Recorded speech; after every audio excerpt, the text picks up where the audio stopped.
Dia menahan rasa sakit yang ada di perutnya karena dia tidak ingin kehilangan anak yang sudah lama di negerinya ini. Hai, wassalamualaikum warahmatullahi wabarakatuh. Terima kasih sudah klik video ini. Oke, jadi di malam Jumat ini Nadia akan kembali membahas sebuah cerita horor di mana beberapa bulan yang lalu aku sudah pernah membahas beberapa hantu-hantu yang tersebar di beberapa wilayah di Indonesia seperti hantu Erni, hantu Nancy, hantu Halimah, Suster Maria gitu kan. Dan setelah aku upload video itu banyak sekali Wawa di sini yang merekomendasikan aku untuk kembali membahas beberapa hantu-hantu yang sempat menghebohkan daerah mereka dan juga sempat viral beberapa pekan ini. Dan di sini aku kompilasikan lagi menjadi satu video di mana di video ini aku akan membahas 3 hantu lagi yang dipercaya sempat menghantui dan meneror beberapa wilayah di Indonesia, wah. Dan by the way, kisah yang akan aku bahas di sini adalah kisah yang berkembang dari mulut ke mulut, belum ada bukti nyatanya. Walaupun memang beberapa orang meyakini bahwa kisah-kisah dari hantu ini memang betul adanya, wah. Tapi balik lagi ke kepercayaan kalian, mau percaya apa enggak? Ya hitung-hitung nambah kisah misteri kalian aja lah ya, wah ya. Dan biar nggak usah lama-lama lagi, sekarang kita akan masuk ke hantu pertama, yaitu hantu Herlina. Check it out. Oke, Wak, jadi memang baru-baru ini media sosial dihebohkan dengan cerita seram yang berasal dari Lamongan, Jawa Tengah, di mana video yang diunggah oleh akun Instagram Neng Update ini mengisahkan sosok hantu yang bernama hantu Herlina, Wak. Nah, apa sih sebenarnya asal-usul hantu Herlina ini? Nah, katanya, Wak, si Herlina ini adalah seorang santriwati yang berasal dari sebuah pesantren di Lamongan, di mana dia digambarkan merupakan perempuan yang manis, cantik, ramah, baik. Tapi selama di pesantren itu, Herlina ini merasa kayak nggak dianggap gitu, Wak. Dia ini ngerasa diacukan oleh santriwati yang lain dan ustadz-ustadz yang ada di sana. Dan alasannya kenapa juga nggak tahu tuh, Wak. Ya nggak ada aja gitu santriwati yang mau berkawan sama dia. Nah, untuk menarik perhatian kawan-kawannya dan para ustadz ini, si Herlina pun ngide lah, dimana dia memutuskan untuk mengambil sebuah cincin milik ustadz di sana. Dan setelah berhasil mencuri, si Herlina ini berniat untuk mengembalikan cincin itu seolah-olah dialah yang sudah menemukan cincin itu, Wak. Supaya apa? Supaya dapat perhatian nih dari santriwati dan kawan-kawan yang lain. Dan rencana itu akan dilakukannya ketika pesantren sepi. Dan hanya ketika malam tiba, dia pun memutuskan untuk mengambil cincin itu dengan cara mengendap-ngendap dan memberanikan diri masuk ke ruangan ustadz itu, Wak. Dia berjalan lah gitu kan menuju ke meja ustadz yang dia yakini kalau cincin yang berbatu aki itu ada di dalam lacinya si ustadz. Nah, terus dibukanya itu pelan-pelan laci mejanya si ustadz, betulan nampak itu, Wak, ada cincin batu aki itu. Diambilnya nih. Waktu diambil mau dimasukkan dalam kantongnya kan. Pas dia lagi masukin ke dalam kantong, ketahuan dia nih, Wak, sama salah satu santriwati yang lagi kebetulan pula lah lewat ruangan ustadz itu. Dah karena santriwati itu udah berhasil memergoki si Herlina, kawannya ini berusaha menangkap si Herlina dan ingin melaporkan tindakan si Herlina ini ke ustadz. Dah lah kan dibawanya lah itu si Herlina ngadap ke ustadz dan pengurus-pengurus pesantren yang lain. Setelah mendapatkan laporan itu, para pengurus pesantren langsung rapat untuk memutuskan hukuman apa yang akan diberikan kepada si Herlina ini. Dimana hukuman ini akan diberikan kepada Herlina supaya tidak menjadi contoh santri-santri yang lain dan agar si Herlina ini tidak mengulang perbuatannya lagi. Karena ketakutan dan malu, akhirnya si Herlina ini memutuskan untuk kabur dari pesantren, wah. Kaburlah dia itu dari pesantren, ngendap-ngendap malam hari keluar dari pintu utama pesantren, terus dia lari sekencang-kencangnya, wah. Nah, waktu si Herlina ini lagi lari bersamaan waktunya dengan pengurus-pengurus pesantren lagi rapat, Wak. Terus salah satu pengurus atau ustadz yang lagi rapat itu lihat nih kalau si Herlina kabur. Dikejar sama ustadz ini kan supaya dia nggak melarikan diri. Herlina nggak dihiraukannya, Wak. Tetap lari kencang dia nih. Para pengurus yang lain yang mengetahui si Herlina ini kabur karena kan teriakan si ustadz yang tadi juga bersama-sama keluar dari ruangan dan berusaha mengejar si Herlina yang lagi melarikan diri itu. Herlina yang ketakutan melihat ustadz-ustadz itu lari ngejar-ngejar dia sambil teriakin, "Herlina balik, Herlina balik." Makin ngebuat si Herlina ini panik dan makin mengencangkan larinya, Wak. Dah lah kan dengan kondisi yang panik, si Herlina ini berlari kencang, dia berusaha menyeberangi jalan tanpa menghiraukan laju kendaraan yang sedang menuju kepadanya, Wak. Dahnya di waktu yang bersamaan, sebuah mobil yang melaju dengan kencang mengarah kepada Herlina menabrak Herlina, Wak. Nih saking kencangnya mobil itu, badan si Herlina terpental lah gitu bermeter-meter ke depan. Dah lah kan akhirnya para pengurus pondok yang melihat kejadian itu pun panik juga. Mereka melamun tanpa bisa mengatakan apa-apa dan di dalam hati mereka pun timbul rasa penyesalan yang sangat dalam, Wak. Dia bawa ke rumah sakit, masuk ke ICU, koma si Herlina, Wak. Sudah 2 minggu setelah kejadian itu, Herlina nggak sadar-sadar dari komanya. Ayahnya si Herlina menunggu Herlina di rumah sakit sendirian karena diketahui ibunya si Herlina ini sudah meninggal pada saat Herlina berusia 12 tahun. Jadi selama si Herlina ini koma, ayahnya lah, Wak, yang ngerawat si Herlina kan. Dimana ayahnya ini berharap banyak dengan si Herlina sebagai penerus satu-satunya dan yang akan mengurus dia di masa tua nanti. Dan suatu hari untuk pertama kalinya, ayahnya si Herlina ini meninggalkan si Herlina sendirian di rumah sakit, Wak. Karena ayahnya ini ingin datang ke pesantrennya si Herlina untuk berpamitan ke pengasuh pondok pesantren. Datanglah ini bapaknya kan Wak ke pesantren. Dia temuilah itu kiai yang ada di sana. Dia bilang, "Pak, atas nama Herlina, saya minta maaf pada Pak Kiai. Mungkin selama di sini Herlina banyak melakukan kesalahan. Dan insya Allah saat si Herlina ini sembuh nanti dia bisa balik lagi ke pondok ini," kata bapaknya Wak. Terus kiai jawab, "Kami sudah memaafkannya Pak. Semoga Herlina cepat sembuh ya Pak. Dan pintu pondok pesantren ini selalu terbuka untuk Herlina," kata si kiai Wak. Setelah mengemas barang-barangnya si Herlina, ayahnya langsung meninggalkan pondok pesantren. Balik lagi nih ke rumah sakit. Tapi waktu balik itu Wak, timbul rasa marah dan dendam dari bapaknya ini. Karena pada saat ayahnya ini mengemasi barang-barangnya si Herlina dan berjalan keluar pondok, para santriwati-santriwati ini melihat sinis ke arah bapaknya Wak. Selain itu bapak ini juga marah kepada pesantren gegara karena bapak ini menganggap pesantren ini sudah menghakimi semena-mena si Herlina. Karena menurut bapaknya anak perempuan satu-satunya ini merupakan anak yang jujur dan selalu berusaha berbuat baik kepada teman-temannya Wak. Ayahnya menganggap nggak mungkin anaknya bikin kayak gitu. Dan ayah sudah berniat kalau aja anak aku nanti sembuh dan memang terbukti kalau bukan dia yang melakukan hal itu, ayahnya akan membalas dendam kepada para santri di sana dan para pengurus pondok pesantren itu Wak. Dah lah kan Wak ya, baliklah itu dia ke rumah sakit. Waktu masuk ke ruangan anaknya Wak, ayahnya Herlina ini terkejut ketika melihat anaknya sudah ditutupi selimut seluruh badannya dan Herlina ternyata dinyatakan meninggal ketika ayahnya sedang menuju ke rumah sakit Wak. Tanpa seorang pun yang menemani Herlina saat menjemput ajalnya ini, membuat hati sang ayah terguncang. Ayahnya hanya bisa duduk sambil memeluk tubuhnya Herlina yang sudah lemas tanpa bisa berbuat apa-apa. Dah lah kan Wak, dikuburlah itu si Herlina. Tapi pada saat itu tidak ada satupun santri ataupun para pengurus yang mengetahui kematiannya Herlina. Karena memang gak dikasih tahu sama bapaknya Wak. Dan 7 hari setelah meninggalnya si Herlina, bapaknya ini baliklah ke makamnya si Herlina. Bapaknya sampai ke sana, dipeluknya nisan anaknya, nangis lagi Wak. Makin dia peluk nisan anaknya, makin meningkat nih dendam bapaknya Wak. Rasa dendam yang memuncak di hati bapaknya ini makin menjadi-jadi kepada pihak pengurus pesantren. Nah, kenapa bapak ini nggak bilang berita kematian anaknya kepada pengurus pesantren? Karena bapak ini punya rencana, Wak. Nah, terus apa rencana bapaknya ini, Wak? Jadi gini. Suara apa itu? Aduh, suara apa ya? Suara apa itu? Kalian dengar nggak? Hei, suara apa tuh? Hah? Hah? Kalian dengar nggak? Oh, dengar nggak? Ada suara krences gitu, Wak. Oh, aku tahu ini suara apa ini. Suara pasti dari sini, ya kan? Ayo cepat. Nah kan betul Wak. Nih ini adalah suara crunchnya dari es krim favorit aku yaitu Jikon Black and Pink. Nih ya kita relax dulu nih Wak, jangan tegang-tegang kali kalian. Aku mau kasih lihat nih sama kalian salah satu es krim terfavorit aku dari Glico Wings, yaitu dimana Glico Wings ini mengeluarkan produk terbarunya yang bernama Jikon Black and Pink. Kenapa aku suka sama es krim ini Wak? Karena, nih ya bentar aku buka dulu. Tuh, endol tuh, my favorite ice cream.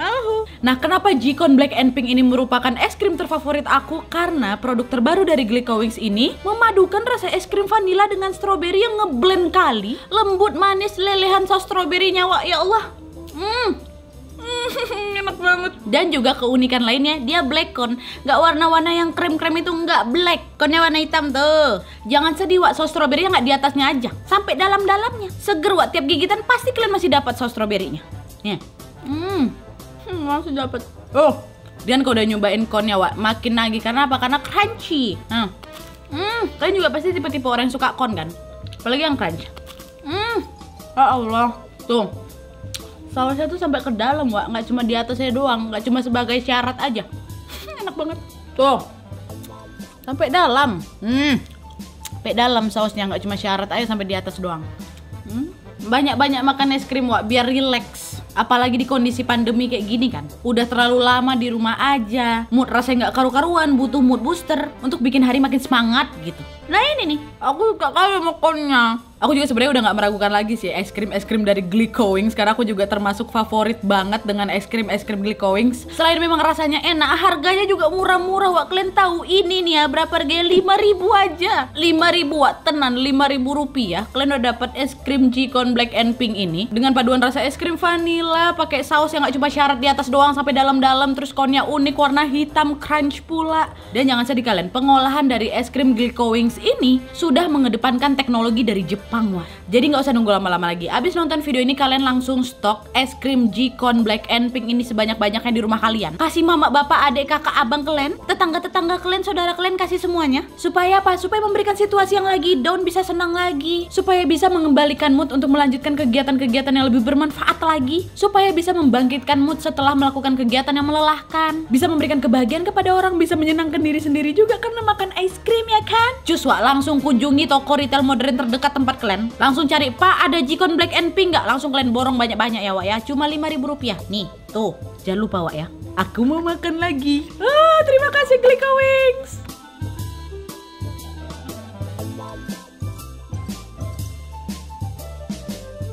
Nah tuh kan kita lanjut lagi nih. Setelah bapaknya meluk nisan anaknya nangis terseduh-seduh, bapaknya nyusunlah rencana Wak untuk balas dendam. Dimana pada hari itu bapaknya ini mengunjungi seseorang yang rumahnya terhitung jauh dari daerah perkotaan. Dimana rumah yang akan dikunjungi oleh ayahnya Herlina ini adalah rumah biasa yang terbuat dari anyaman bambu. Suasana di sana sangat gelap karena tidak ada penerangan lampu dan aliran listrik yang masuk ke dalam rumah itu. Seolah-olah betul rumah itu kayak belum terjamah sama listrik Wak. Hanya menggunakan obor aja sebagai penerangan di sana. Ternyata pemilik rumah itu adalah seorang bapak-bapak yang sudah tua menggunakan pakaian serba hitam dari atas sampai bawah. Pas ayahnya masuk ke dalam rumah, suasana rumah itu betul-betul seram, remang-remang pula, ditambah lagi ada beberapa barang-barang kuno yang terpajang di seluruh bagian rumah. Wah, rupanya si pemilik rumah itu adalah dukun sakti dengan ilmu hitam yang sangat kuat dan terkenal di kalangan orang-orang tertentu. Nah, tujuan bapaknya ini datang ke tempat bapak-bapak tua itu untuk bisa menghidupkan kembali arwah Herlina, karena bapak-bapak tua ini dipercaya oleh ayah Herlina bisa menghidupkan arwah yang sudah meninggal untuk bisa dibawa kembali ke dunia. Wak. Setelah berbincang dengan si dukun mengutarakan maksud dan tujuannya, ayahnya Herlina ini meminta si dukun untuk menghidupkan kembali Herlina untuk membalas dendam kepada santri-santri dan para pengurus pesantren itu. Wak. Dan dengan keahliannya si dukun, arwah Herlina ini datang dibarengi dengan guncangan kecil di setiap sudut ruangan dan juga bunyi-bunyi barang yang bergerak menyelimuti keadaan proses pemanggilan arwah Herlina ini. Dah didatanginlah itu arwah Herlina nih katanya. Setelah mendengar kesaksian dari si Herlina, dukun pun akhirnya mengerti maksud kedatangan ayahnya Herlina. Terus si dukun ini meminta ayahnya Herlina untuk pulang dan balik lagi ya 1 minggu lagi, kata si dukun. Untuk apa? Untuk menyelesaikan proses terakhir pengembalian arwahnya Herlina. Dah tepat seminggu setelah peristiwa itu, ayah Herlina ini balik lagi lah nih ketemu sang dukun. Waktu udah nyampe ke sana, ayahnya si Herlina ini terkejut ketika sang dukun mengajaknya pergi ke ruangan belakang pondoknya itu, dan di sana ayahnya melihat ada seorang gadis yang masih muda, sangat mirip dengan Herlina, yang berbaring seolah-olah sedang tertidur, padahal gadis itu sudah meninggal. Dah dukun yang duduk di sebelah mayat itu pun mulailah tuh ritual pemanggilan arwah Herlina dan memasukkan arwah Herlina ke dalam jasad wanita tadi. Terus tiba-tiba kulit wanita itu yang pertama kalinya pucat perlahan-lahan berubah kemerahan dan gak lama matanya kebuka. Berhasillah itu masuk arwahnya Herlina ke dalam tubuh gadis tadi. Terus setelah itu si dukun ini meminta satu syarat kepada bapaknya Herlina, dimana sang dukun mengatakan kepada bapaknya bahwa setiap malam Jumat Kliwon harus ada korban manusia yang dapat diminum darahnya oleh gadis ini. Dan pada saat itulah terlahirlah Herlina si penghisap darah. Betul bisa jalan nih balik ke rumah sama bapaknya Herlina. Dan tede ngali-ngali langsung keesokan harinya Herlina pun kembali ke pesantren, bukan dengan tujuan menuntut ilmu lagi, tapi untuk menuntut balas dendam kepada perilaku teman-temannya dan para pengurus pihak pesantren sesuai keinginan sang ayah. Nah, pihak pesantren tidak mengetahui bahwa sebenarnya Herlina ini sudah meninggal, ya menerima kembali si Herlina dengan tangan terbuka lah ya kan. Masuklah itu si Herlina ke dalam pesantren lagi. Dan betul semenjak si Herlina ini masuk dalam pesantren, banyak kejadian ganjil terjadi, di mana hampir setiap hari para santriwati kesurupan. Selain itu juga sering terjadi pencurian beberapa barang-barang berharga milik pengurus pesantren, dan banyak juga para santriwati yang akhirnya dihukum. Karena apa? Karena barang-barang yang sudah dicuri tadi ditemukan di tangan para santriwati ini. Padahal para santriwati yang tertangkap memiliki barang curian ini tidak pernah sama sekali mencuri bahkan menyentuh barang-barang berharga milik pengurus-pengurus pesantren ini. Dan wak ya nih, di malam Jumat Kliwon, di mana malam ini merupakan kewajiban sang ayah untuk bisa memberikan tumbal darah kepada badannya si Herlina ini, dan di malam itu pesantren pun digemparkan karena ada salah satu santriwati yang meninggal. Kalian bisa tebak nggak santriwati yang meninggal ini siapa? Ya betul, santriwati yang meninggal ini adalah santriwati yang memergoki Herlina pada saat Herlina mencuri batu akik milik Ustadz itu. Di mana santriwati ini ditemukan meninggal dengan keadaan yang sangat aneh karena di lehernya terdapat bekas gigitan seperti digigit oleh hewan bertaring dengan tubuh yang kaku tanpa ada satu tetes darah pun yang menetes. Dah meninggal lah itu santriwati itu katanya. Entah iya entah enggak, udahlah telan-telan aja lah wak ya. Ini pula yang berkembang dari mulut ke mulut. Nah terus karena banyaknya peristiwa-peristiwa aneh di pesantren itu, suasana pesantren yang awalnya penuh keceriaan berubah mencekam. Pihak pesantren pun memutuskan untuk meningkatkan keamanan dengan melakukan keliling di pos-pos tertentu karena pembunuhan santriwati tadi belum ditemukan tersangkanya nih wak. Ya mereka mana percaya setan ya kan. Dan ditakutkan peristiwa itu bakal terjadi lagi nih. Patroli pun dilakukan setiap malam di jam tertentu. Tapi meskipun telah meningkatkan tingkat keamanan di pesantren itu, ternyata tidak hanya satu santriwati itu tadi aja, tapi kejadian pembunuhan pun kembali terjadi. Dimana di malam Jumat Kliwon berikutnya, seorang pengurus pesantren yang merupakan pemilik dari batu akik tadi turut meninggal dunia. Dan pengurus ini juga meninggal dengan keadaan yang sama seperti santriwati tadi, di mana di bagian lehernya terdapat luka bekas gigitan hewan bertaring, dan lagi-lagi tidak ada satu tetes darah pun yang keluar dari badannya. Karena kepala pesantren marah dengan keadaan ini, akhirnya beliau menyuruh seluruh santriwati, pengurus siapapun itu yang ada dalam pondok pesantren berkumpul, termasuk si Herlina. Dan pada saat lagi berkumpul itu, Herlina ini nggak sadar wak, ternyata di bagian mulut dan kerudungnya si Herlina ini banyak bercak darah yang segar yang mengalir aja gitu wak. Salah satu teman Herlina yang menyadari hal itu pun langsung heboh lah ya kan, teriak dia di tengah aula itu dan membuat keadaan dalam aula pun semakin ricuh.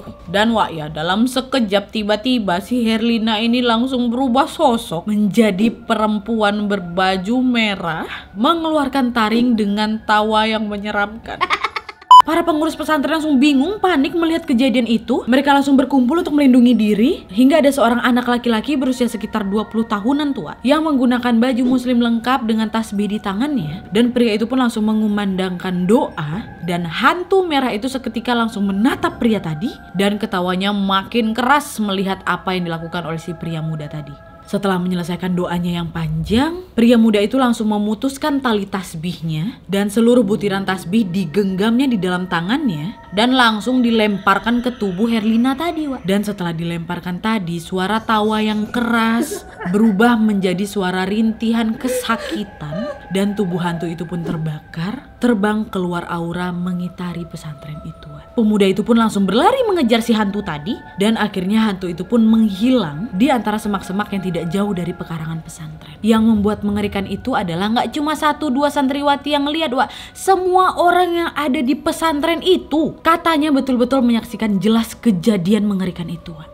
Dan hingga sampai saat ini, wak, para santri mengetahui peristiwa tersebut pun masih merasa ketakutan dan was-was dikarenakan kisah ini dikabarkan nyata. Dan dari desas-desus yang beredar, katanya hantu Herlina ini gak cuma memakan 2 korban aja, wak, tapi banyak. Kisah hantu Herlina ini cukup terkenal di kalangan santri-santri di pesantren Lamongan itu, tapi di sana para santri pun dilarang untuk menceritakan atau bertanya soal hantu Herlina ini, wak. Dan katanya nih ya, kesurupan di pesantren itu masih terjadi, dan setiap kali ada kerasukan di wilayah pesantren itu, orang yang kerasukan ini akan mengeluarkan tawa dan suara yang mengerikan sambil mengatakan, kalian tidak akan tenang. Merinding. Untung ada Yasin, mantap. Oke wak, jadi itu tadi kisah Herlina. Gimana menurut kalian? Aku baca dari salah satu komen, katanya sih kejadian ini terjadi sekitar tahun 2010 atau 2011 gitu. Katanya juga nih ya, hantu Herlina ini gak cuma meneror pondok pesantren itu aja, wak, tapi beberapa masyarakat di Lamongan. Katanya nih hantu Herlina ini masih sering bergentayangan dengan mengetok-ngetok ngetok pintu warga, baik pintu depan atau pintu belakang rumah mereka tuh, Wak. Dan katanya juga ya waktu diketok itu dia itu juga sambil mengucapkan salam. Tapi kalau misal pintu itu dibuka nggak ada orang. Tapi yang jelas kisah Herlina ini wallahu alam juga, Wak, benar apa enggaknya, karena memang kisah hantu Herlina ini berkembang dari mulut ke mulut. Aku pengen tahu kali kalau misalnya ada Wawak Lamongan di sini, please banget komen di bawah apakah benar kejadian dari hantu Herlina ini, atau mungkin Wak sendiri sudah pernah merasakan kehadirannya Herlina, atau mungkin ada kisah tambahan lain seputar si Herlina ini. Bisa komen di bawah ya, Wak, ya, tolong please. Oke, sekarang kita akan masuk ke hantu berikutnya.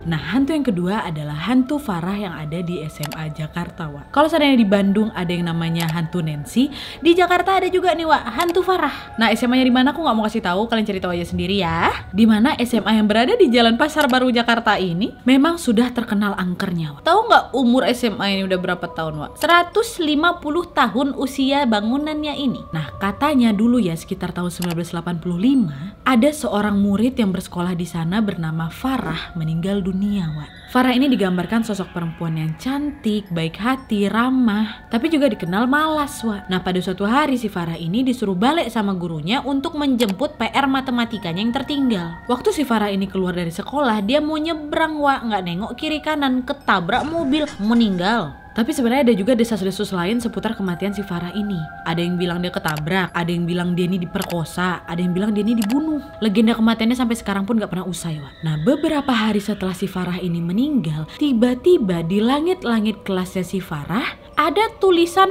Farah, F-A-R-A-H, yang berwarna merah kecoklatan, Wak. Tapi huruf F-nya ini tiba-tiba kayak berubah menjadi P, dan kalau dibaca udah nggak Farah lagi, jadi apa? Parah. Dan ketika melihat tulisan misterius itu, guru di bagian kesiswaan itu pun menyuruh tukang untuk mengecat kembali langit-langit kelasnya si Farah ini, Wak. Supaya apa? Supaya nggak heboh lagi, karena tulisan Farah yang ada di langit-langit kelasnya ini menghebohkan seluruh siswa-siswi yang ada di sekolah itu, Wak. Ya karena kan pas kali kejadiannya si Farah meninggal, terus tiba-tiba muncullah itu tulisan misterius di langit-langit kelas itu.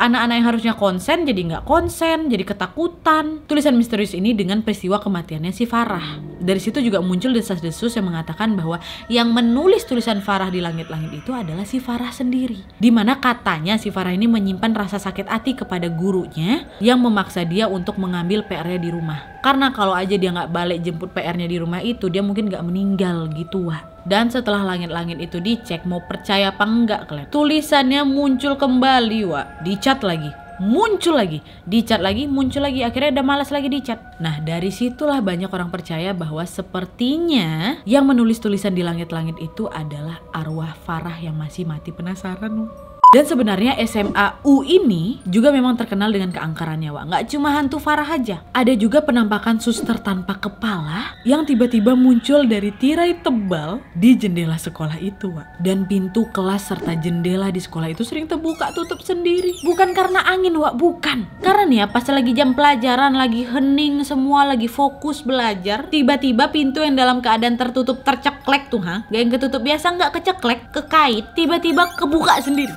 Kayak gagang pintu itu betul-betul diceklek sama orang gitu. Terus nggak cuma itu aja, ada juga suara derit pintu dari ruangan lainnya yang didengar satu kelas, Wak. Ada juga nih pintu udah ditutup, didiamin bentar 15 menit, kebuka lagi. Dan biar kalian tahu nih, setiap kali ada guru matematika yang mengajar di SMA U ini, guru matematika ya, bukan guru yang lain, guru matematika, katanya, Wak, sering tercium bau anyir dari badan guru itu, Wak. Seluruh guru matematika katanya. Nah, itu tuh yang selalu dikait-kaitkan dengan kematiannya si Farah ini. Karena kan Farah menjemput PR matematikanya. Jadi kayak dia tuh balas dendam sama semua guru matematika yang ada di sana, Wak. Tapi gimana menurut kalian? Kalian bisa komen di bawah. Ada atau tidak kalian yang tahu SMA mana yang ku maksud? Dan mungkin kalian adalah orang yang bersekolah di sana. Apa kisah lain seputar Farah, Wak? Bisa komen di bawah ya. Next.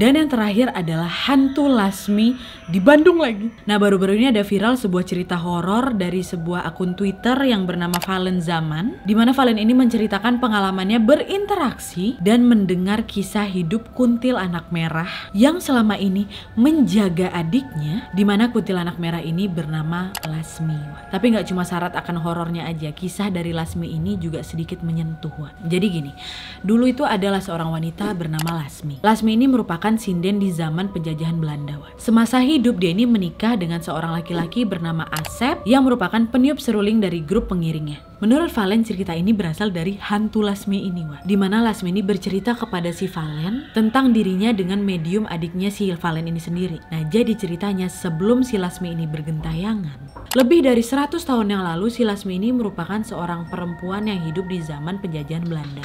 Lasmi berprofesi sebagai sinden dan dia ini pun menikah dengan si Asep di usia dia yang ke-12 tahun, Karena di zaman itu juga menikah di usia 12 tahun lumrah-lumrah aja. Pada saat itu mereka bertemu di sebuah kebun teh di daerah Lembang dan kemudian jatuh cinta, kemudian langsung menikah. Pernikahan si Lasmi dan Asep ini bahagia, Mereka hidup dan bekerja bersama. Setelah mereka menikah, mereka menjalani hidup yang sederhana di Lembang. Dan karena memang pada saat itu Lasmi ini berprofesi sebagai penyinden dan Asep berprofesi sebagai peniup seruling, mereka ini suka lawak nyinden setiap kali ada khitanan atau nikahan gitu. Nah, mereka ini paling senang kalau Belanda menyewa mereka buat bisa memeriahkan pesta mereka karena bayaran dari Belanda ini cukup besar, Dan setelah 5 tahun menikah, Asep sama Lasmi ini belum dikaruniai anak. Tetangga udah mulai lawak nih gosip, dia bilang lah pula si Lasmi ini mandul gitu. Si Lasmi ini kenapa sampai sekarang gak punya anak? Mandul kali ya gitu. Gak cuma tetangga-tetangganya aja, teman-temannya si Asep satu tongkrongan pun ikut ngegosipin mereka nih. Mengetahui hal ini, Lasmi pun merasa sedih karena dia tuh merasa gak bisa memberikan si Asep ini anak. Bahkan si Lasmi ini selalu mengusap-ngusap perut tetangganya yang lagi hamil dan berharap supaya suatu hari dia ini juga bisa hamil, Tapi untungnya Asep gak meninggalkan Lasmi. Asep menghibur Lasmi yang sering menangis pada saat tidur. Asep bilang, udah tenanawan ageuna muncul Gusti Allah ayeuna teh dibeureum momongan kun fayakun geus jadi tapi muncul Gusti Allah lain ayeuna kita teh tetep berdoa Allah teh moal sare. Ya itu aku coba-coba bahasa Sunda dikit, Ya pokoknya mah artinya ya gak apa-apa, Neng. Kalau kata Gusti Allah dikasih sekarang, kun fayakun jadi nih. Tapi kalau kata Allah belum sekarang, kita tetap berdoa. Allah gak pernah tidur gitu, kata si Asep. Lasmi cuma ngangguk-ngangguk aja dan terus berdoa di dalam sujudnya, Dia ini sering ngelamun ketika melihat ibu-ibu hamil. Ya sedih lah kan rasanya, Gak cuma sampai situ aja, udahlah sedih belum kunjung punya anak juga. Lasmi ini pernah dirayu bahkan dilecehkan oleh Londo saat dia selesai pentas dari acara-acara orang Belanda. Tapi walaupun demikian, Lasmi ini tetap membalas dengan senyuman dan menolak halus dengan menggunakan bahasa Belanda sambil mengatakan, terima kasih Tuan, tapi saya tidak akan pernah mengkhianati suami saya.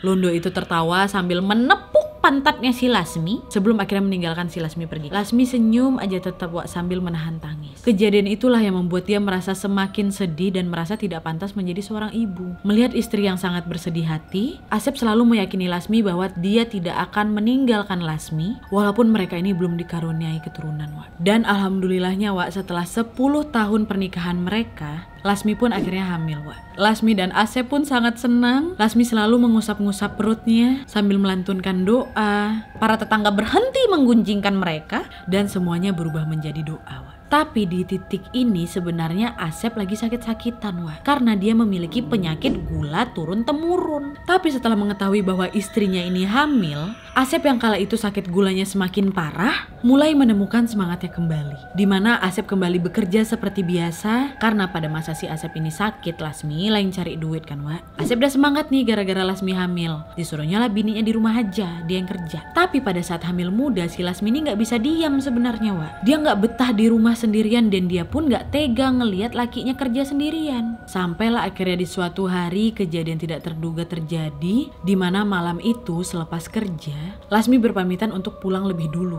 Dan pada saat itu dia ini berjalan kaki sendirian di Jalan Wastu Kencana. Dan di zaman itu Jalan Wastu Kencana gak seramai sekarang. Dulu masih minim kali penerangan. Lasmi yang kala itu sedang mengandung 3 bulan berjalan pelan menahan kantuknya sampai akhirnya ada sebuah mobil pengangkut tanpa penerangan menabrak Lasmi. Tragedi berdarah itu terjadi secara cepat. Tubuh Lasmi terseret dan wajahnya menghantam tanah bebatuan sejauh 8 meter ke depan, merobek mulut sampai ke telinganya. Supir yang menyadari menabrak seseorang ini sempat keluar dan melihat kondisinya si Lasmi. Kedua orang yang mengendarai mobil tersebut sempat berdebat soal nasibnya si Lasmi ini, namun akhirnya mereka memutuskan untuk meninggalkan tubuhnya Lasmi. Pada saat itu Lasmi yang dalam keadaan lemas mendengar samar-samar perdebatan mereka. Dia menahan rasa sakit yang ada di perutnya karena dia tidak ingin kehilangan anak yang sudah lama dinantinya ini. Lasmi hanya bisa melihat mobil yang menabraknya ini pergi dan dia langsung mengenang masa hidupnya. Ia mengenang harapannya membesarkan anaknya ini bersama Asep dan perlahan rohnya si Lasmi pun meninggalkan jasad Lasmi yang sudah tergeletak secara tragis ini.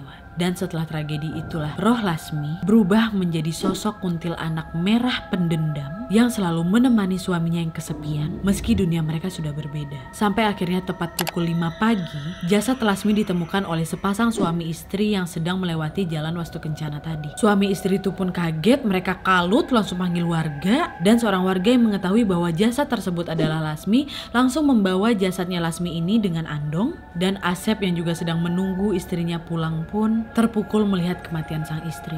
Tangisan Asep pecah ketika melihat jasad sang istri, dimana ketika dia melihat kakinya si Lasmi ini berdarah, dia tahu bahwa dia ini sudah kehilangan dua orang yang paling dia cintai di dunia ini. Lasmi yang melihat tangisan Asep ini pun memeluk si Asep, roh Lasmi ya ya, bukan Lasmi asli. Dan di hari itu juga jasadnya si Lasmi ini langsung dimandikan. Rumah Asep yang biasanya sepi tiba-tiba ramai didatangi orang yang berbelasungkawa. Tapi di tengah-tengah proses pemakaman ini masih ada aja tetangga yang bergunjing. Eta si Lasmi meninggalnya gara-gara hamil. Gimana ya nanti? Gimana apanya nih? Ya gitulah. Terus tetangga lain berbisik, udah jangan diomongin. Mereka diam saling lirik-lirikan dan mereka nggak tahu nih kalau rohnya Lasmi mendengar gunjingan mereka. Sebelum dikuburkan pun janin yang ada di perutnya Lasmi ini dikeluarkan. Asep yang pasti begitu terpukul dan keluarganya mencoba menenangkan Asep dan memberitahu Asep untuk bisa mengikhlaskan kepergian dua orang yang dia cintai ini. Merasa bahwa kematiannya ini menimbulkan banyak kesedihan, Lasmi nggak terima akan kematiannya. Dia dendam kepada orang yang menabraknya. Dendam kesumat pun yang akhirnya membuat wujudnya ini berubah. Tatapan matanya yang awalnya teduh